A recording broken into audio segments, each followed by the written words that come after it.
ओम शांति। पुस्तक पठन श्रीमद् भगवत गीता रहस्य। लेखक ब्रह्मा कुमार सुधांशु शेखर मिश्र। त्रयोदश अध्याय क्षेत्र क्षेत्रज्ञ विभाग योग। क्षेत्र और क्षेत्रज्ञर विभाग। इदं शरीरं कौन्तेय क्षेत्रमित्यभिधीयते। एतच्चो वेदितुं प्राहुः क्षेत्रज्ञ इति तद्विदः। अनुवाद। हि कौन्तेय, एहि शरीर को क्षेत्र कुहाଯାଏ।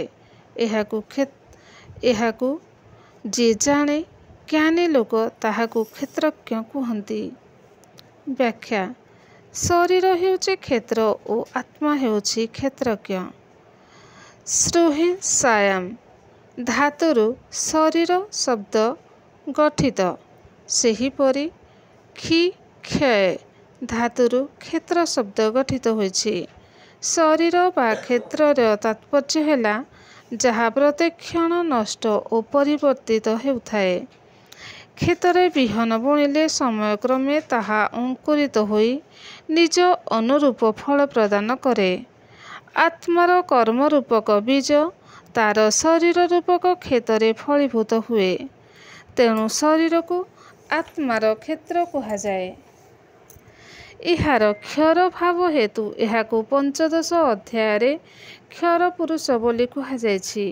ଏହା ଜଡ଼, ବିନାଶୀ ଓ ପରିବର୍ତ୍ତନଶୀଳ। ଆତ୍ମା ଚେତନଶୀଳ। ଜଡ଼ ଶରୀରରେ ଆତ୍ମାର ସଂଯୋଗ ହେଲେ ତାହା କାର୍ଯ୍ୟକ୍ଷମ ହୁଏ। ତେଣୁ ଏହାକୁ କ୍ଷେତ୍ରଜ୍ଞ ବୋଲି କୁହାଯାଏ। ଆତ୍ମା ହିଁ କହେ, ଏହା ମୋର ଶରୀର, ମୋର ଆଖି, କାନ, ଅବୟବ ଇତ୍ୟାଦି। ଆତ୍ମା ଆଖି ଦ୍ୱାରା ଦେଖେ, କାନ ଦ୍ୱାରା ଶୁଣେ ଓ ଅଙ୍ଗ ପ୍ରତ୍ୟଙ୍ଗ ଦ୍ୱାରା କାମ କରେ। ଏହି ଚେତନ ଆତ୍ମାକୁ ସପ୍ତମ ଅଧ୍ୟାୟରେ ପରାପ୍ରକୃତି, ଅଷ୍ଟମ ଅଧ୍ୟାୟରେ ଆଧ୍ୟାତ୍ମ ଏବଂ 15 ଅଧ୍ୟାୟରେ ଅକ୍ଷର ପୁରୁଷ ବୋଲି କୁହାଯାଇଛି। କ୍ଷେତ୍ରଜ୍ଞର ସ୍ୱରୂପ। କ୍ଷେତ୍ରଜ୍ଞଂ ଚାପିମଂ ବିଧି ସର୍ବକ୍ଷେତ୍ରେଷୁ ଭାରତ। କ୍ଷେତ୍ର କ୍ଷେତ୍ରଜ୍ଞୟୋ ଜ୍ଞାନଂ ଯତତ୍ ଜ୍ଞାନଂ ମତଂ ମମଃ। ଅର୍ଥ। ହେ ଭାରତ, ସମସ୍ତ କ୍ଷେତ୍ରରେ ମୋତେ କ୍ଷେତ୍ରଜ୍ଞ ବୋଲି ଜାଣ ଏବଂ କ୍ଷେତ୍ର ଓ କ୍ଷେତ୍ରଜ୍ଞ ବିଷୟକ ଜ୍ଞାନ ହେଉଛି ପ୍ରକୃତ ଜ୍ଞାନ। ଏହା ମୋର ଅଭିମତ। ବ୍ୟାଖ୍ୟା। ମନ, ବୁଦ୍ଧି, ଇନ୍ଦ୍ରିୟ ଦ୍ୱାରା ଜାଣି ହେଉଥିବା ବିଷୟକୁ ଜ୍ଞେୟ କୁହାଯାଏ। ଦୃଶ୍ୟ ବିଷୟକୁ ଚକ୍ଷୁ, କର୍ଣ୍ଣ ଆଦି ଇନ୍ଦ୍ରିୟ ଦ୍ୱାରା ଜାଣି ହୁଏ। ଅଦୃଶ୍ୟ ବିଷୟକୁ ମନ ବା ବୁଦ୍ଧି ଦ୍ୱାରା ଜାଣି ହୁଏ। ଆତ୍ମା ଅଦୃଶ୍ୟ। ଏହାକୁ ଶରୀରର ଇନ୍ଦ୍ରିୟ ଦ୍ୱାରା ଜାଣି ହୁଏ ନାହିଁ। ମନ ଓ ବୁଦ୍ଧି ଆତ୍ମାର ବିଭିନ୍ନ ଶକ୍ତିର ଅଭିବ୍ୟକ୍ତି। ନିଜକୁ ଦେହଠାରୁ ପୃଥକ୍ ଅନୁଭବ କରିପାରିଲେ ମନ ଓ ବୁଦ୍ଧି ଦ୍ୱାରା ଆତ୍ମା ସାକ୍ଷାତକାର ହୁଏ। ଆତ୍ମା ପରମାତ୍ମାଙ୍କ ସନ୍ତାନ ହୋଇଥିବାରୁ ଉଭୟଙ୍କ ମଧ୍ୟରେ ଏକରୂପତା ଅଛି। ସେହିପରି ଶରୀର ସହିତ ସଂସାରର ସ୍ୱାଭାବିକ ଏକତା ଅଛି। ଜନ୍ମ ଜନ୍ମାନ୍ତର ଧରି ଆତ୍ମା ଶରୀର ଧାରଣ କରି ଆସୁଥିବାରୁ ନିଜକୁ ଶରୀର ବା ସଂସାରରୁ ପୃଥକ୍ ଅନୁଭବ କରିପାରୁନାହିଁ। ଆତ୍ମା ନିଜକୁ ଶରୀରଠାରୁ ପୃଥକ୍ ଅନୁଭବ କଲେ ପରମାତ୍ମାଙ୍କ ସହିତ ସ୍ୱାଭାବିକ ଭାବରେ ଏକତା ସ୍ଥାପିତ ହୋଇପାରେ। ସମସ୍ତ କ୍ଷେତ୍ରରେ ଥିବା କ୍ଷେତ୍ରଜ୍ଞ ଆତ୍ମାକୁ ଜାଣିଲେ ପରମାତ୍ମାକୁ ଜାଣିହୁଏ। ସମସ୍ତ ଆତ୍ମାର ପିତା ହିସାବରେ ପରମାତ୍ମାକୁ ମଧ୍ୟ କ୍ଷେତ୍ରଜ୍ଞ ବୋଲି କୁହାଯାଏ। ଆତ୍ମା, ପରମାତ୍ମା ଓ ପ୍ରକୃତି ବିଷୟକ ଜ୍ଞାନ ହିଁ ଯଥାର୍ଥ ଜ୍ଞାନ ଅଟେ। ଅଜ୍ଞାନତା ହେତୁ ମାନବ ନିଜ ଶରୀରକୁ ସମସ୍ତ ସତ୍ତା ବୋଲି ମନେ କରେ।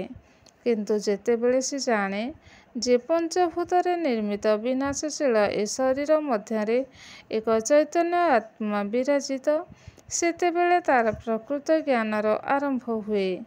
ଆମେ ଯେତିକି ଆତ୍ମିକ ସ୍ମୃତିରେ ରହି ଅନ୍ତର୍ମୁଖୀ ରହିବା ଅଭ୍ୟାସ କରିବା, ସେତିକି ଆତ୍ମା, ପରମାତ୍ମା, ସୃଷ୍ଟିଚକ୍ର, ପ୍ରକୃତି ଆଦି विषय क्रमे क्रमे ज्ञान आहरण करिपारिबा।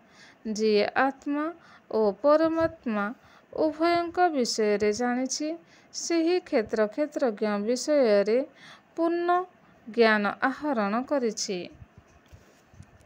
क्षेत्रर स्वरूप तत् क्षेत्रं जचातृक् जत् विकारी जतश्च जत् स च जो जत् प्रभावश्च तस्य मासेन मे शृणुम्।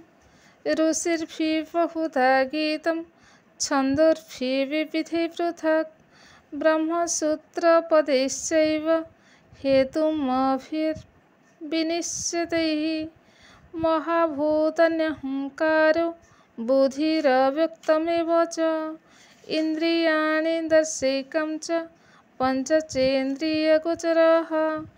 इच्छा द्वेषः सुखं दुःखं सङ्घातश्चेतनधृतिः। एतत् क्षेत्रं समासेन सविकारमुदाहृतम्। क्रमशः ओम शांति।